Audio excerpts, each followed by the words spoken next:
കഴിഞ്ഞ വർഷത്തൊക്കെ പോലെ തന്നെ നല്ല ടീം തന്നെയാണ്, കപ്പടിക്കാൻ കൂടുതൽ സാധ്യതയുള്ള ടീം തന്നെയാണ് അർജൻറ്റീന. ഇപ്പോൾ മെസ്സി, വിജയേട്ടൻ അങ്ങനത്തെ ആൾക്കാരൊക്കെ നമ്മൾ ഒരു കൊല്ലത്തോളം റൂമിലടച്ചിട്ട് പൂട്ടി വെച്ചാലും ഒരു കൊല്ലം ഒരു പ്രാക്ടീസും ഒന്നും ഇല്ലാണ്ട് വെറുതെ അടച്ചിട്ടു. അത് കഴിഞ്ഞിട്ട് അവർ തിരിച്ച് നമ്മൾ തുറന്നു വിട്ട് ഗ്രൗണ്ടിൽ ഇറങ്ങിയാലും അവരുടെ ആ ടച്ച് പോവില്ല. ഇപ്പോൾ റൊണാൾഡോനെ ഇതുപോലെ ഇതേ സംഭവം റൊണാൾഡോനെ ഒരു റൂമിൽ അടച്ചിട്ട് കഴിഞ്ഞാൽ റൊണാൾഡോ തിരിച്ചു വന്നു കഴിഞ്ഞാൽ ചിലപ്പോൾ റൊണാൾഡോയ്ക്ക് കളിക്കാൻ പറ്റിയെന്ന് വരില്ല. കാരണം റൊണാൾഡോ എന്ന് പറഞ്ഞാൽ ഹാർഡ് വർക്കറാണ്. ആൾ അധ്വാനിച്ചുണ്ടാക്കിയതാണ് ആളുടെ ക്വാളിറ്റി. ഈ ഒറ്റബുദ്ധി പ്ലെയർ അതൊരു അനാവശ്യ അലിഗേഷൻ ആണല്ലേ? അത് അലിഗേഷനാണ്. കാരണം എനിക്ക് അങ്ങനെ തോന്നിയിട്ടില്ല ഒരു പ്ലെയർക്ക് അങ്ങനെ ആവാൻ പറ്റുമെന്ന്. എനിക്ക് അർജന്റീന ഇഷ്ടമില്ല സത്യം പറയുകയാണെങ്കിൽ. ഈ അർജന്റീനയും ബ്രസീൽ, ഫ്രാൻസിന്റെയും ഈ വർത്താനം കേട്ടിട്ട് വേറെ രാജ്യങ്ങൾ പിടിച്ച ആൾക്കാരുണ്ട്. ഇത് ഭയങ്കര ഡിബേറ്റ് നടക്കുന്ന ക്വസ്റ്റ്യൻസാ ഇപ്പോഴും.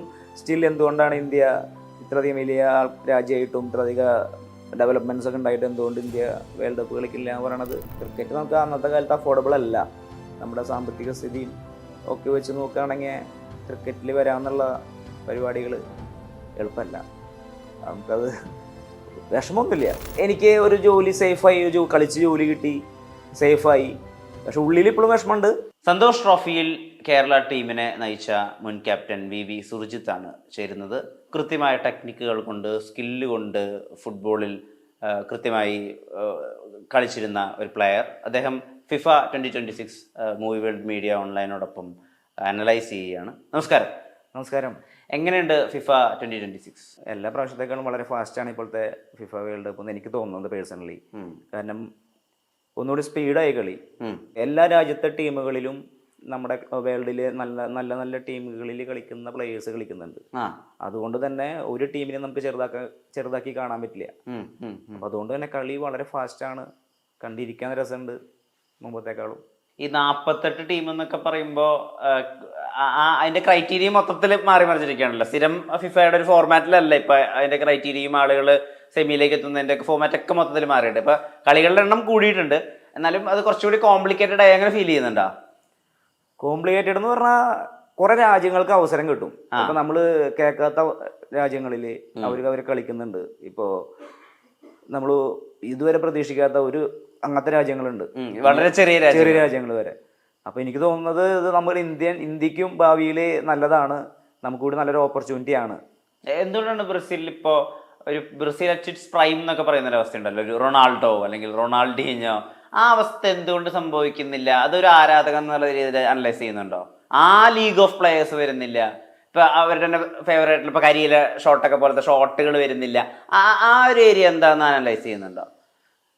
അങ്ങനെ പറയുകയാണെങ്കിൽ പ്ലെയേഴ്സ് ഉണ്ട്, പക്ഷെ ആ ലെവൽ ഓഫ് പ്ലെയറിലേക്ക് വരുമെന്ന് വെച്ചാൽ അത് ഇപ്പോൾ റൊണാൾഡീനെ പോലത്തെ ആൾക്കാരൊക്കെ നമുക്ക് ഗിഫ്റ്റഡ് ആണ്. നമുക്ക് കാണാൻ പറ്റിയ അവരെ കളി. ഇപ്പോൾ ഈവൻ റൊണാൾഡീനോനൊക്കെ നമുക്ക് നേരിട്ട് കാണാനുള്ള അവസരം വരെ ഉണ്ടായി ഇന്ത്യയിൽ വന്നപ്പോൾ. ഒരു നോക്കെങ്കിലും നമുക്ക് കാണാൻ പറ്റിയ അദ്ദേഹത്തെ. അപ്പോൾ ആ ഒരു ലെവലിലേക്ക് പ്ലേയേഴ്സ് വന്നിട്ടില്ല, തീർച്ചയായും വന്നിട്ടില്ല. പക്ഷെ അതിൽ ഗെയിം സ്റ്റൈൽ കുറേയൊക്കെ മാറ്റമുണ്ട്. ഗെയിം സ്റ്റൈൽ എന്ന് പറഞ്ഞാൽ ഇപ്പോൾ പക്ക ടാക്ടീസാണ് ഫുട്ബോൾ. പക്ക ടാക്ടീസാണ്. അതായത് ഒരു ഫോർമേഷനിൽ ഒരു പ്ലെയർ എങ്ങനെയൊക്കെ മൂവ് ചെയ്യണം അതൊക്കെ കോച്ച് ഓൾറെഡി ടാക്ടീസ് തീരുമാനിക്കും. പക്ഷെ ബ്രസീലിയൻ ശൈലി അങ്ങനെ അല്ലായിരുന്നു, പഴയ ശൈലി അങ്ങനെ അല്ലായിരുന്നു. ഒരു പ്ലെയറെ കേന്ദ്രീകൃതമായിട്ട് കളിക്കാറുണ്ട്. അതിൽ നിന്ന് കുറെ മാറ്റം വന്നു. അതായത് ഫുട്ബോളും മാറി, അതിൻ്റെ തന്നെയാണത്.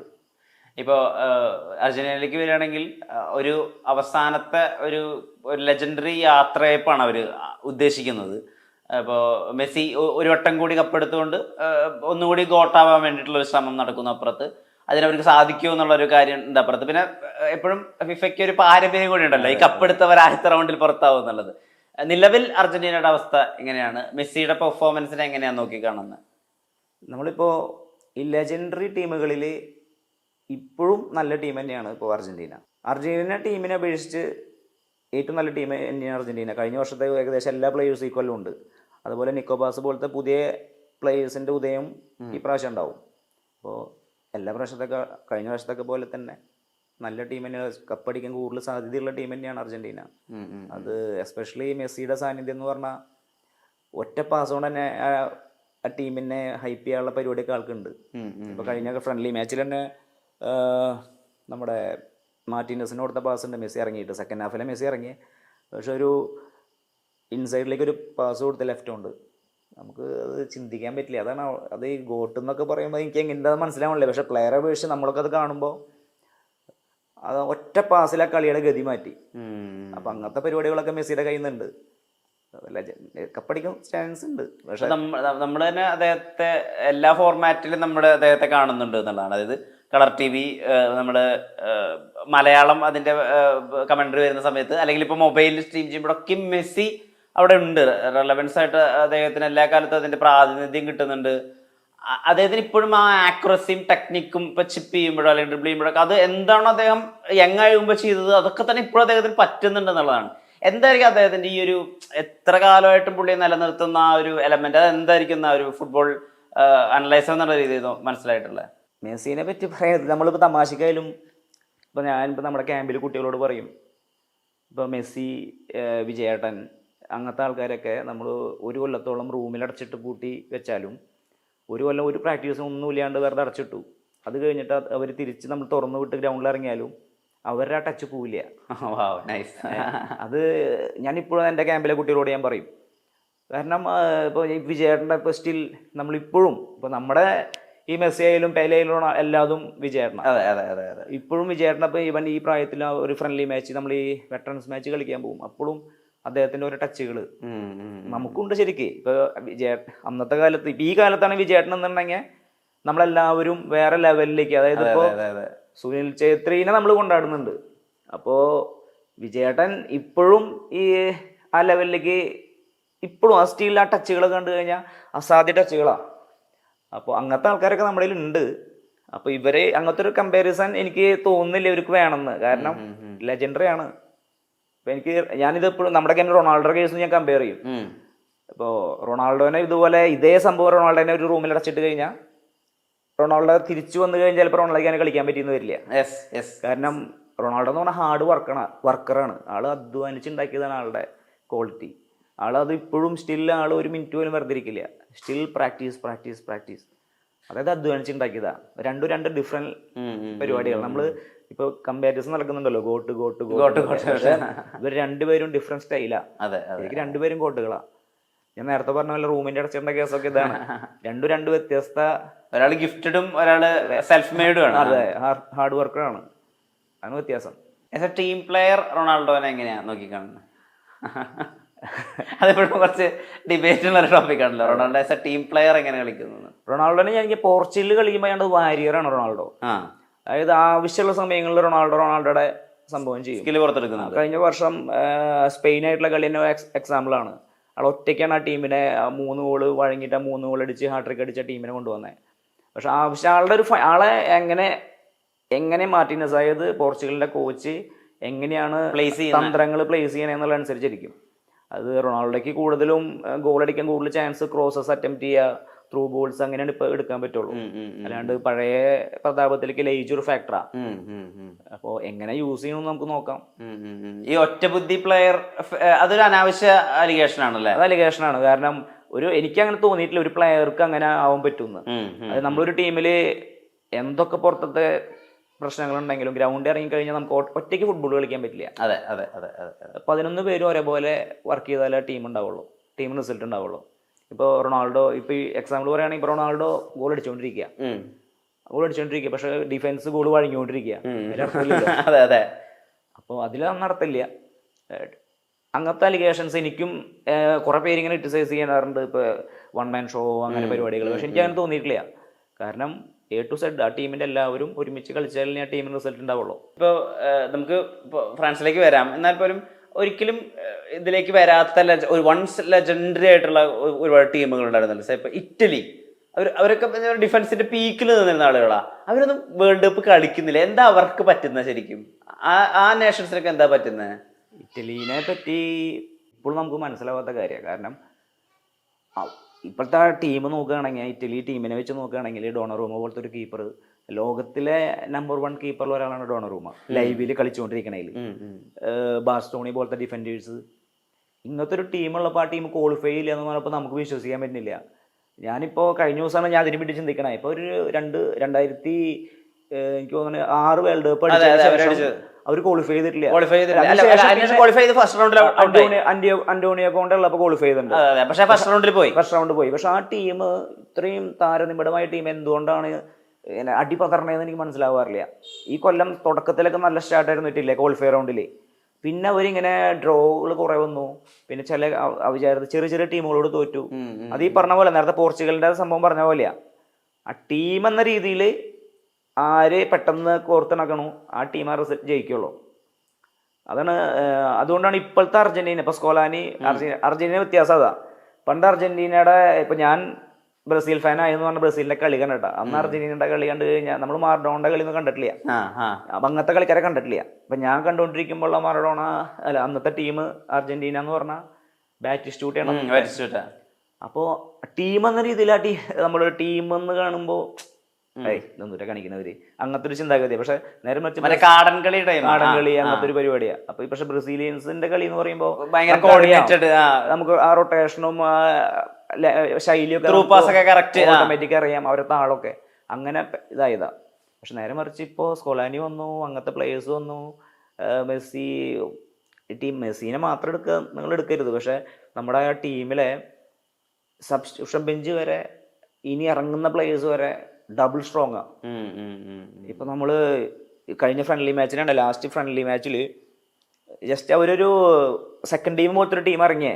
അതായത് ഫസ്റ്റ് ടീം അല്ല ഇറങ്ങിയ ഒറ്റമണ്ടി പോലത്തെ പ്ലേയേഴ്സ് ഒക്കെ പുറത്തായിരുന്നിരുന്നേ.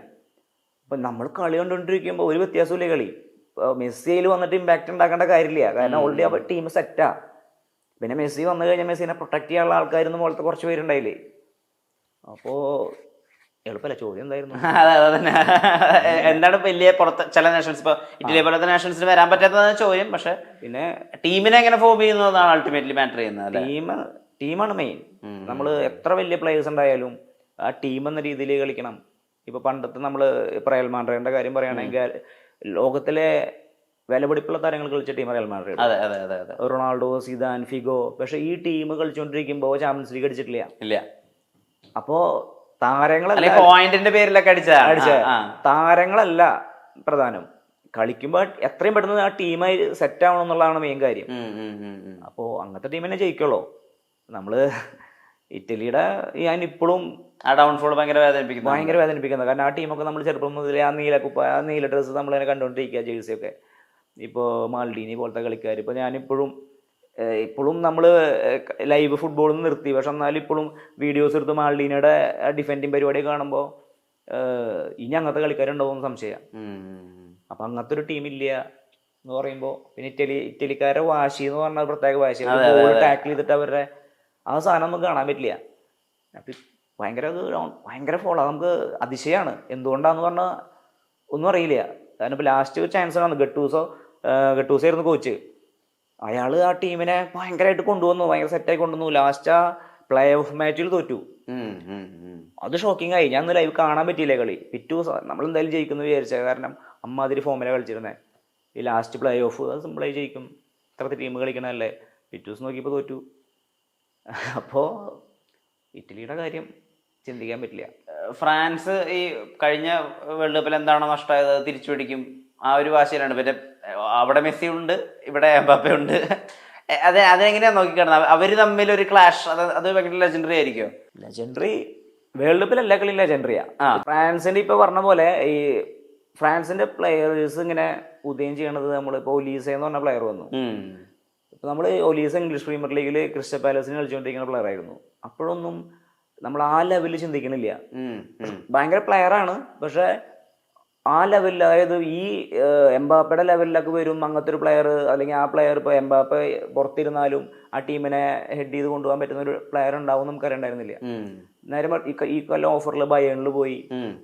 ബയൺ മുനിക്കിൽ പോയപ്പോഴാണ് ആ പ്ലെയറെ നമ്മൾ ഒന്നുകൂടിയും ടാലന്റ് കുറച്ചുകൂടി മനസ്സിലായേ. ആ പ്ലെയർ അടക്കം പോലീസ് എന്നത് മിന്നും ഫോമാ. ആ പോലീസ് ഉണ്ട്, എംബാപ്പ ഉണ്ട്. അതുപോലെ ഇങ്ങനത്തെ ടീമൊക്കെ കളിക്കിറങ്ങുമ്പോൾ വെള്ളം കുടിക്കും എതിർ ടീം. കാരണം അറ്റാക്കിങ്ങും ഇപ്പോൾ ഡിഫെൻഡിങ്ങും രക്ഷയില്ലാത്ത ടീമാണ് ഫ്രാൻസ്. അർജന്റീനയായിട്ട് കളി വന്നു കഴിഞ്ഞാൽ എനിക്ക് അർജന്റീന ഇഷ്ടമില്ല, സത്യം പറയുകയാണെങ്കിൽ. എനിക്ക് അർജന്റീന ഇഷ്ടമില്ല പേഴ്സണലി. നമ്മൾ ബ്രസീലും അർജന്റീന എന്ന് പറയും, ബ്രസീൽ ഫാൻസിന് ഒരിക്കലും അർജന്റീന കാര്യം ഇഷ്ടണ്ടാവില്ല. അത് പ്ലേയേഴ്സിനോടുള്ള ദേഷ്യമല്ല, പാരമ്പര്യം ഉണ്ടല്ലോ, അത് കണ്ടു കണ്ടു വന്നതിന്റെ ഒരു ശീലം ഉണ്ടല്ലോ. നമ്മളെ പോലെയുള്ള ഈ ഫാൻസിനെ കൊണ്ടുള്ള പ്രശ്നമാണ്. ഇപ്പൊ ഫാൻസ് പ്രശ്നമാണ്, അല്ലാണ്ട് കേരളത്തിലുള്ള അർജന്റീന ഫാൻസും ബ്രസീൽ ഫാൻസും എന്ന് പറയുമ്പോൾ കുറെ പേർക്ക് ഇഷ്ടമില്ല. ഇപ്പൊ നമ്മുടെ ഫ്രണ്ട്സ് തന്നെ ഈ അർജന്റീനയും ബ്രസീൽ ഫാൻസിന്റെയും ഈ വർത്താനം കേട്ടിട്ട് വേറെ രാജ്യങ്ങൾ പിടിച്ച ആൾക്കാരുണ്ട്. അതായത് ഇവരുടെ സംസാരം കേട്ട് ചിലവര് നമ്മൾ ചിന്തിക്കാൻ പറ്റും. ഇപ്പൊ വലിയൊരു എക്സാമ്പിളാണ്. എനിക്ക് എൻ്റെ ചേട്ടൻ്റെ സുഹൃത്തുണ്ട്, എൻ്റെ ഇവിടെ തന്നെയാണ് വീട്, തറവാടിൻ്റെ അടുത്താ. സുബീഷ് എന്ന പേര്, നമ്മളെല്ലാവരും രാജു ഷഹൻ എന്നൊക്കെ വിളിക്കാം. ആള് 2002 വേൾഡ് കപ്പില് നമ്മൾ അതിശയിച്ചിട്ടുണ്ട്. ഫസ്റ്റ് കളി ഫ്രാൻസും സെനഗലും കളിക്കുക. അപ്പൊ അയാള് പറയാണ് എൻ്റെ ഈ വേൾഡ് കപ്പില് ടീമിൽ സെനഗലാന്ന്. എന്ത് സെനഗല് നമുക്ക് ആർക്കും അറിയില്ല. ആ ടീം സെനഗലി പ്രതാപത്തിലാണോ? അതിലാ ദിയൂഫിനൊക്കെ അന്ന് ജയിച്ചതിന് ശേഷമാണ് ദിയൂഫ് ഇങ്ങനത്തെ പ്ലെയർ ഒക്കെ ഉണ്ടെന്ന് അറിയണേ. അങ്ങനത്തെ ഒരു ടീമിനെ നമുക്ക് ആർക്കും അറിയില്ല. നമ്മള് 5 ഗോള് ഫ്രാൻസ് അടിക്കും അങ്ങനെ അടിച്ച് നിൽക്കുന്ന കളി നടന്നുകൊണ്ടിരിക്കുമ്പോ ആ ടീം ജയിച്ചു, ഫ്രാൻസിനെ അടിച്ചു സെനഗല്. ആ ടീം പ്രീ ക്വാർട്ടർ വരെയാണ് എത്തി ആ സമയത്ത്. അപ്പൊ അങ്ങനെയുണ്ട്. അപ്പൊ ഞാൻ ചോദിച്ചിട്ടുണ്ട് ഇവരോടൊക്കെ, എന്താ നിങ്ങൾ ഇങ്ങനത്തെ ടീമിനൊക്കെ പിടിക്കണേ? ഈ ബ്രസീൽ അർജന്റീന ഫാൻസ് കാരണം നമുക്കിപ്പോ ഒരു ടീമിനെ പിടിക്കാൻ പറ്റാത്ത അവസ്ഥയായി. അത് പിന്നെ ഫ്ലക്സ് അടിക്കലിന്റെ ഒക്കെ ഒരു പ്രൈം സമയമാണല്ലോ, മത്സരിക്കാൻ 2ാം സ്ഥാനത്തിന് വേണ്ടി. ഇപ്പൊ ഞാൻ ബ്രസീൽ ഫാൻസാ. അപ്പൊ ഞങ്ങളൊരു കൂട്ടുകെട്ടുണ്ടായിരുന്നു. അപ്പൊ ഞങ്ങള് പലരും, ഇംഗ്ലണ്ട് ഫാൻ ഉണ്ട്, ബ്രസീൽ ഫാൻ ഉണ്ട്, മിക്സഡ് ആയിരുന്നു. അപ്പൊ ഞങ്ങള് മൈത്രി ലെവലില് എല്ലാവരും മിക്സ് ചെയ്തിട്ട് ഓരോരുത്തരുടെ ഫ്ലക്സ് അടിച്ച് വെച്ചു. ഫ്ലക്സ് അടിച്ച് പിറ്റേ ദിവസം കഴിഞ്ഞപ്പോ ബ്രസീലിന്റെ പ്ലെയറുടെ കറക്റ്റ് കട്ട് ചെയ്ത് തീർത്തുണ്ടെങ്കിൽ അർജന്റീന ഫാൻസ്. അത് നമ്മുടെ ബസ് സ്റ്റോപ്പ് ഉണ്ട്. അപ്പോൾ നമുക്ക് ആളാരൊക്കെ എന്നറിയാം, ആരൊക്കെ കട്ട അർജന്റീന ഫാനാ. പക്ഷേ അന്ന് റിക്കിൾമി ഉണ്ടായിരുന്നു, അർജന്റീനയുടെ റിക്കിൾമി നമ്മൾ വെച്ചിരുന്നത്. 2010 അപ്പോൾ റിക്കിൾമിയുടെ അടുത്ത് നമ്മുടെ പ്ലെയർ ഉണ്ടായിരുന്നു. അപ്പൊ ഇങ്ങനെ കറക്റ്റായിട്ട് എനിക്ക് കാക്കേനെ തോന്നണു അന്ന് വെച്ചിരുന്നേ, റൊണാൾഡോ തോന്നണം. അങ്ങനെ ആള് കറക്റ്റ് ഇങ്ങനെ കട്ട് ചെയ്ത് കൊണ്ടുപോയിക്കുക. അപ്പൊ പക്ഷെ ഞങ്ങൾ പിറ്റേ ദിവസം തന്നെ ഞങ്ങള് ഫുള്ള് ബ്രസീലിയൻസ് ആയിട്ട് കുറെ ഫോട്ടോ ഒക്കെ വെച്ചു. പക്ഷെ അങ്ങനത്തെയും ആരാധകരുണ്ട് നമ്മുടെ ഇവിടെ. പറയാൻ പറ്റില്ല, രസമാണ്. വേൾഡ് കപ്പ് വന്നു കഴിഞ്ഞാൽ രസമാണ്. എന്ന് വെച്ചാൽ സംസാരിക്കാത്ത ആൾക്കാർ സംസാരിക്കും. ഇപ്പോൾ FIFA 2026 സംബന്ധിച്ചിടത്തോളം ഈ കറുത്ത കുതിരകൾ, അണ്ടർഡോഗ്സിന്റെ വിജയം, അണ്ടർഡോഗ്സിന്റെ അട്ടിമറി എന്നൊക്കെ പറയുന്ന ഒരു ഏരിയ ഉണ്ടല്ലോ, അത് ഏതൊക്കെ ടീമുകൾ ചെയ്യും, ഏതൊക്കെ ടീമുകളായിരിക്കും ആ രീതിയിൽ കയറി വരാൻ പോകുന്നത് എന്നുള്ളതാണ് ഒരു അനാലിസിസ്. ഫിഫ അങ്ങനെ പറയാറില്ല, പക്ഷെ നമ്മളാണ് അതിൽ അനലൈസ് ചെയ്യുക, നമ്മളാണ് പറയാ. അപ്പൊ എനിക്ക് ഈ പ്രാവശ്യം ഓൾറെഡി നമുക്ക് താല്പര്യം, എനിക്ക് തോന്നുന്നു മൊറോക്കോനാണ് നമ്മൾ പ്രതീക്ഷിക്കണത്. കഴിഞ്ഞ വർഷം മികച്ചതായിരുന്നു. കാരണം സംഭവം അവരിപ്പോൾ ആഫ്രിക്കൻ നേഷൻസ് കപ്പ് അടിച്ചു, വിവാദമൊക്കെ ഉണ്ടായിരുന്നു സെനഗലായിട്ട്, ആ കയറിപ്പോയി സംഭവങ്ങളൊക്കെ ഉണ്ടായിരുന്നല്ലോ. പക്ഷെ എന്നിട്ട് അവരിപ്പോൾ ചാമ്പ്യൻസ് ആണ്, ഇപ്പൊ പ്രഖ്യാപിച്ചു. മൊറോക്കയാണ് ഇപ്പൊ ആഫ്രിക്കൻ നേഷൻസ് കപ്പ് ചാമ്പ്യൻസ്. പക്ഷെ അത് അങ്ങനെ നിന്നിരുന്നാലും എനിക്കിപ്പോഴത്തെ കളി കാണുമ്പോൾ തോന്നണത് മൊറോക്കോ തന്നെയാണ്. മൊറോക്കോ വീണ്ടും സെമി സാധ്യതകളുണ്ട്. മൊറോക്കോ തന്നെയാണ് അണ്ടർഡോഗ്സ് ആവാൻ സാധ്യതകൾ എനിക്ക് തോന്നുന്നു, എനിക്ക് പേഴ്സണലി തോന്നുന്നു. ഇപ്പൊ നമ്മളെ ഈ രാജ്യത്തിന്റെ വലുപ്പം, രാജ്യത്തിന്റെ സാമ്പത്തിക അവസ്ഥ എന്നുള്ള രീതിയിലൊക്കെ നോക്കുമ്പോഴേ, ഇപ്പൊ കോങ്കോയിലൊക്കെ വെച്ചിട്ടൊക്കെ ഒരുപാട് ഡെവലപ്മെന്റ് ഉള്ള രാജ്യമാണ് ഇന്ത്യ. അല്ലെങ്കിൽ അത്രയധികം ജനസംഖ്യ ഉണ്ട്, നമുക്ക് ഇൻഫ്രാസ്ട്രക്ചർ ഉണ്ട്, നമുക്ക് ഇവിടെ ഒരു മിനിസ്ട്രി ഉണ്ട്. നമുക്ക് കോങ്കോനെ എടുക്കാം, അല്ലെങ്കിൽ ഇപ്പോൾ വേൾഡ് കപ്പ് കളിച്ചിരുന്ന ഐവറി കോസ്റ്റ് പോലത്തെ വളരെ ദാരിദ്ര്യം പിടിച്ച രാജ്യങ്ങളൊക്കെ ഉണ്ടായിരുന്നു. അപ്പൊ എന്താ ഇന്ത്യക്ക് ഇപ്പോഴും ഒരു ടീമിനെ പ്രൊഡ്യൂസ് ചെയ്യാൻ പറ്റാത്ത? ഇനി ഇപ്പൊ പണ്ട് പറയായിരുന്നു 2002-2003 കാലഘട്ടത്തിലൊക്കെ പറയായിരുന്നു 2020-2026 ആകുമ്പോൾ ഇന്ത്യ കളിക്കുന്നു. പക്ഷെ ഇപ്പോഴും ഇന്ത്യ അതിന്റെ ക്വാളിഫയേഴ്സ് പോലും ക്വാളിഫൈ ചെയ്യുന്നില്ല. എത്ര കാലം പിടിക്കും ഇന്ത്യനെ ഫിഫയിൽ കാണാൻ? ഇപ്പോഴത്തെ കുറെ നല്ല നല്ല അക്കാദമികളും അങ്ങനത്തെ പരിപാടികളൊക്കെ വന്നിട്ടുണ്ട്. ഇത് ഭയങ്കര ഡിബേറ്റ് നടക്കുന്ന ക്വസ്റ്റ്യൻസാണ് ഇപ്പോഴും.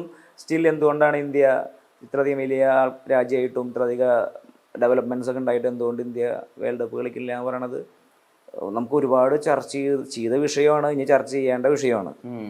പക്ഷെ എനിക്ക് തോന്നണത് ഒരു ഗ്രാസ് റൂട്ടൊക്കെ ഇപ്പൊ ബെറ്ററായി. പണ്ടൊക്കെ നമ്മൾ പറയാറുണ്ട് ഗ്രാസ് റൂട്ട് റെഡി അല്ല, കുട്ടികളുടെ നമ്മുടെ ടെക്നിക്ക് റെഡി അല്ല എന്നൊക്കെ പറയുന്നുണ്ട്. പക്ഷെ ഇപ്പോഴൊക്കെ എനിക്ക് തോന്നുന്നു ഒരുപാട് ബെറ്ററായി. ഇപ്പൊ നമ്മുടെ കാലഘട്ടത്തെക്കാളും ഒരുപാട് ബെറ്ററായി.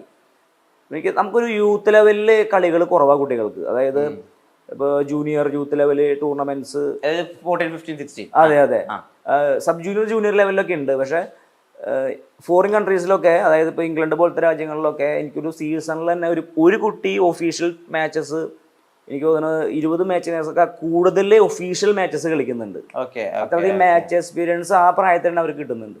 പക്ഷെ നമുക്ക് അത്രയധികം നാഷണൽ ലെവല്, അതായത് ഈ അക്കാദമി ലെവലും ടൂർണമെന്റ്സ് ലെവലും ഒക്കെ ആയിട്ട് ഒഫീഷ്യൽ മാച്ചസ് അത്രയും പബ്ലിസിറ്റി കിട്ടുന്ന പരിപാടികളൊക്കെ അവർ അന്ന് ഇപ്പോൾ കളിച്ചുകൊണ്ടിരിക്കുന്നുണ്ട്. അത് നമ്മളവിടെ എനിക്ക് വളരെ ലാക്കിംഗ് ആണ്. കാരണം അമ്മാതിരി കുട്ടികൾക്ക് ഒഫീഷ്യൽ മാച്ചസ് കിട്ടുന്നില്ല എന്നാണ് എൻ്റെ അഭിപ്രായം. അതൊക്കെ ഉണ്ടെന്ന് എനിക്ക് വിനീഷ്യസൊക്കെ നമ്മുടെ അണ്ടർ-17 വേൾഡ് കപ്പ് ഇന്ത്യയിൽ വന്ന് കളിച്ചിട്ടുണ്ട്. അന്ന് നമ്മുടെ ഇന്ത്യൻ ടീം വേൾഡ് കപ്പ് കളിച്ചിട്ടുണ്ട്. അസാധ്യ പെർഫോമൻസ് കാണിച്ചിട്ട് പ്ലേയേഴ്സ് ഉണ്ട്. അപ്പോൾ എനിക്ക് ആ പ്ലേയേഴ്സിൻ്റെ ക്വാളിറ്റിയിൽ നമുക്ക് പ്രതിഭകളെ അപേക്ഷിച്ച് നോക്കുമ്പോൾ ഇന്ത്യൻ ടീമൊക്കെ നല്ല പ്ലേയേഴ്സ് ഉണ്ട് ഇന്ത്യയിൽ. ഇപ്പോൾ നമ്മൾ ഇപ്പോൾ കറൻ്റ്ലി നമ്മൾ നോക്കുകയാണെങ്കിൽ നമ്മളിപ്പോൾ കണ്ടുപിടിക്കുന്ന സുനിൽ ഛേത്രി, അപ്പോൾ ആളുടെ ടച്ചൊക്കെ അസാധ്യ ടച്ചാണ്. അപ്പോൾ ക്വാളിറ്റി പ്ലേയേഴ്സ് ഉണ്ട്. ഇപ്പോൾ എനിക്ക് തോന്നുന്നു റൊണാൾഡോയുടെ അത്ര ഗോൾ അടിച്ച രാജ്യത്തിന് വേണ്ടി ഗോൾ അടിച്ച സുനിൽ ഛേത്രിയുടെ പേരിലേക്കാണ് ആ ലെവലിലേക്ക് എത്തിയിട്ടുണ്ട്. അപ്പോൾ പ്രതിഭകൾക്ക് കുറവൊന്നുമില്ല, പ്രതിഭകൾ ഉണ്ടാവും. പക്ഷേ കുറച്ചുകൂടി മാച്ചസ് കുട്ടികൾക്ക് കിട്ടണം, കുറച്ചുകൂടി ഹൈപ്പ് കിട്ടണം, കുട്ടികളെ എല്ലാവരും കൊണ്ടാടണം, അവർക്ക് അവസരങ്ങൾ ഉണ്ടാക്കി കൊടുക്കണം. ഇപ്പോൾ 2017 ആതിഥേയരായതുകൊണ്ട് മാത്രം ഇന്ത്യ ഒരു അണ്ടർ-17 ഫിഫ വേൾഡ് കപ്പിൽ ഒരു മാച്ച് കളിച്ചിട്ടുണ്ടായിരുന്നു. അപ്പം നമുക്കിപ്പോഴും അതൊരു ഭയങ്കര സ്വപ്നമായിട്ടാണ് നിൽക്കുന്നത്. അതിനൊരു പരിധിവരെ ആളുകൾ പറയുന്ന ഒരു കാരണം അപ്പുറത്ത് ക്രിക്കറ്റ് ഉണ്ട് എന്നുള്ളതാണ്.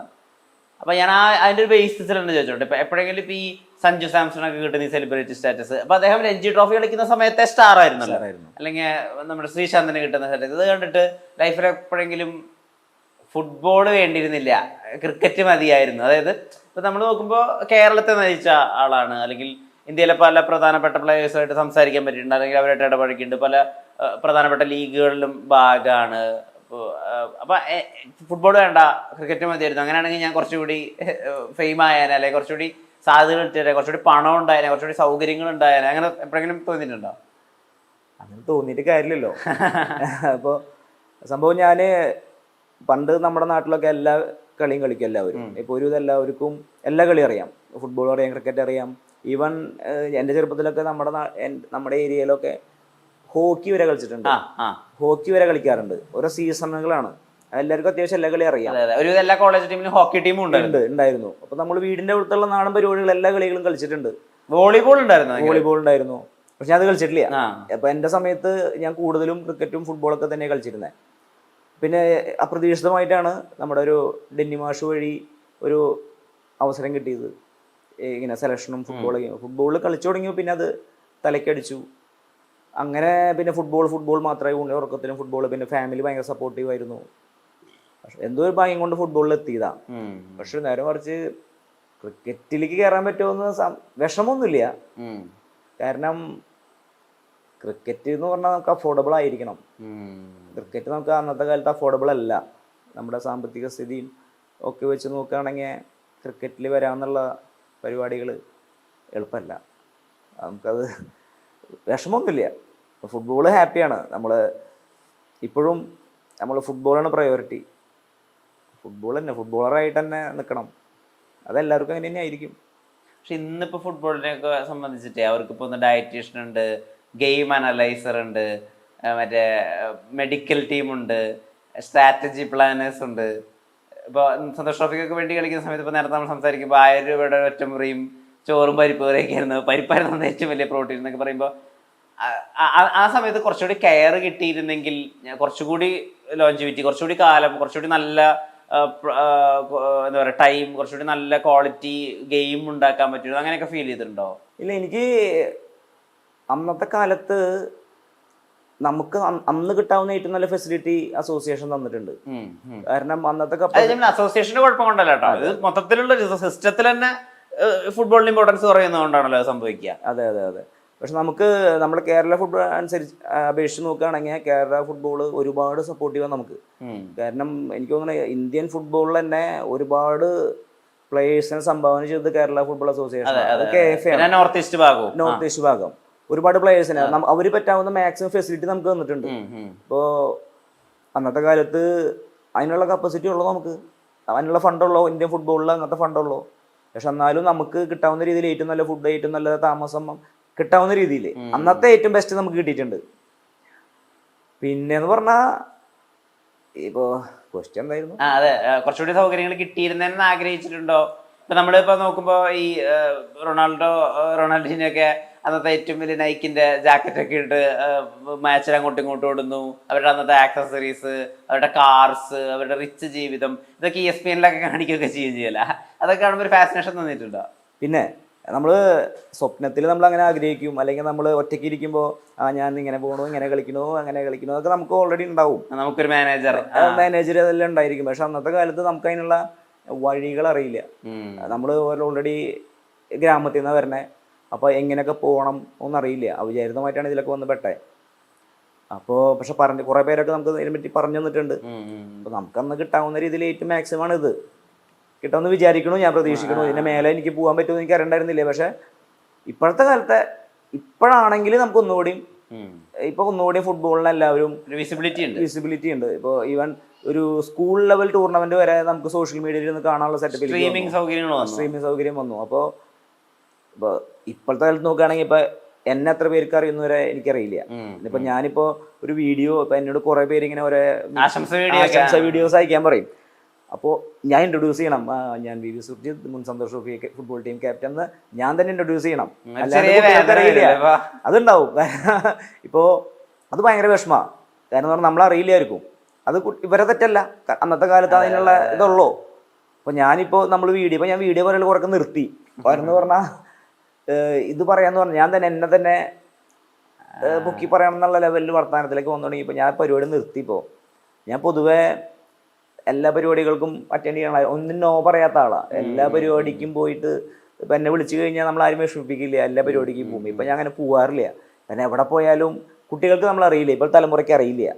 അപ്പോൾ അവരെ മുന്നേ പോയിട്ട് ഞാൻ വി സുർജിത്ത് പണ്ട് കേരളത്തിന് വേണ്ടി കളിച്ചിട്ടുണ്ട് എന്ന് പറയുമ്പോൾ എനിക്കതെന്തോ അതൊരു സുഖമില്ല.